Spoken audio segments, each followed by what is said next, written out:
اچھا میں چاہوں گی کہ جی ہمارے پاس اس وقت چلے ٹھیک ہے جی. السلام علیکم جی، کون صاحب ہے، کہاں سے؟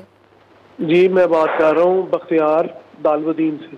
جی بختیار صاحب فرمائیے، کیا کہنا چاہتے ہیں؟ جی میرا رمضان یہ کا پوچھنا سماں تھا، خوش کچھ لوگ آمدید 8 کہتے ہیں. تراویحیں پڑھ کے ان کو 20 تراویحوں میں ہی کنسیڈر کر لیتے ہیں، ٹھیک ہے، اور میرے ساتھ بھی کچھ اس طرح کا ہی معاملہ ہے، تو اس کے لیے ذرا آگاہی چاہیے تھی کہ 8 تراویحوں کا جو ہے یہ معاملہ یا 12 تراویح پڑھنے کا، کیا یہ بھی ثابت ہے دین سے، یا پوری 20 ہی پڑھیں گے تو ثواب ملے گا؟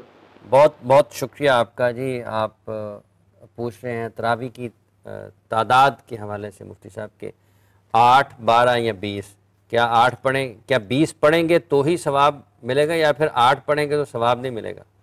دیکھیں رسول اللہ صلی اللہ علیہ وآلہ وسلم آپ کی تعلیمات جو ہے نا یہ بالکل واضح ہیں.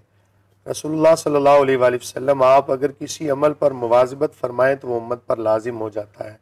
تو جو ہے نا اپنا ہدایت کے ذرائع وہ یہ ہیں کہ رسول اللہ صلی اللہ علیہ وآلہ وسلم کی مبارک سنت اور اس کے بعد جو خلفائے راشدین ہیں اس کی سنت پر بھی عمل کرنا، وہ ایسے ہی ہے کہ جیسے رسول اللہ صلی اللہ علیہ وآلہ وسلم کے فرامین پر عمل کرنا.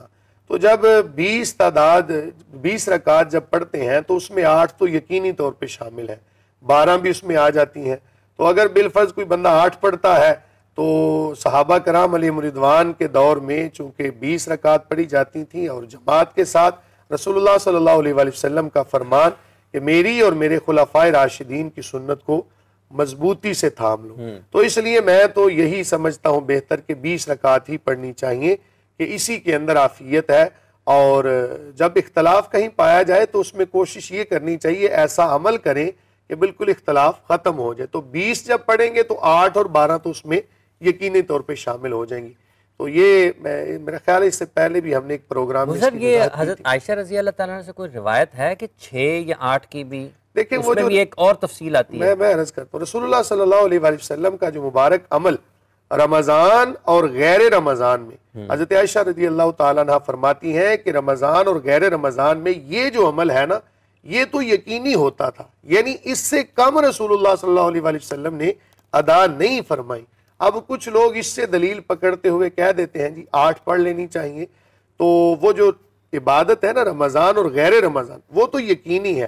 اس کے علاوہ رسول اللہ صلی اللہ علیہ وآلہ وسلم کی یہ سنت بھی تو دیکھیں نا، کریم آقا علیہ السلام ایک رات کے اندر اتنا قرآن پڑھا کرتے کہ سورہ انعام تک بعض دفعہ 7 پاروں کی تلاوت آپ نماز کے اندر کیا کرتے. تو جب سنت کو ہم دیکھتے ہیں تو پھر اس پر بھی عمل کر لینا چاہیے. ایک اور ہے کہ اگر کوئی شخص جو اسی تعداد کے صحیح بات آگے نکلتی ہے کہ اگر کوئی شخص سال بھر نماز عشاء کے ساتھ 6 یا 8 نوافل کی ادائیگی کرتا ہے تو جب وہ رمضان میں داخل ہوتا ہے اگر وہ اس کا سلسلہ وہی برقرار رہتا ہے تو اس پر وہ 20 تراویحوں والی جو ایک شک ہے وہ لاگو ہوتی ہیں، یا وہ اسی کو جاری رکھے تو وہ میرے خیال سے وہ جو رمضان اور غیر رمضان کی بات ہے وہ تو وہ کر رہا ہے، تو اس کے ساتھ اس کو مزید شامل کر کے تو تعداد جو ہے نا وہ 20 کر لینی چاہیے، بلکہ 23 کرنی چاہیے کہ 20 رکعت تراویح اور 3 رکعت جو ہیں وہ وتر کے. تاکہ دیکھیں نا رمضان میں تو زیادہ عبادت کرنی چاہیے،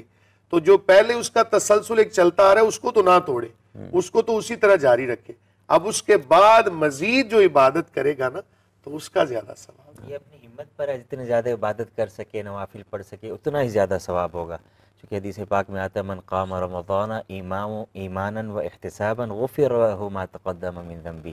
جو شخص رمضان میں رات کو قیام کرے گا ایمان اور احتساب کے ساتھ مخلص ہو کے ثواب کی نیت سے، اللہ تعالیٰ اس کے سابقہ سارے گناہوں کو معاف کر دے گا. اس لیے چاہیے کہ 20 کوئی نفل پڑھ سکے وہ بھی پڑھے، اس سے زیادہ پڑھ سکتا تو وہ بھی پڑھے، اس کا بھی ثواب اسے حاصل ہوگا. 40 پڑھ سکتا ہے، 20 تو اجماع سے ثابت ہے نا، 20 تو اجماع امت سے صحابہ کرام علیہم رضوان کے عمل سے ثابت ہے. تو اس سے زیادہ بھی پڑھنا چاہے تو کوئی قباحت نہیں، بلکہ زیادہ پڑھنی چاہیے. بالکل ٹھیک ہو گیا.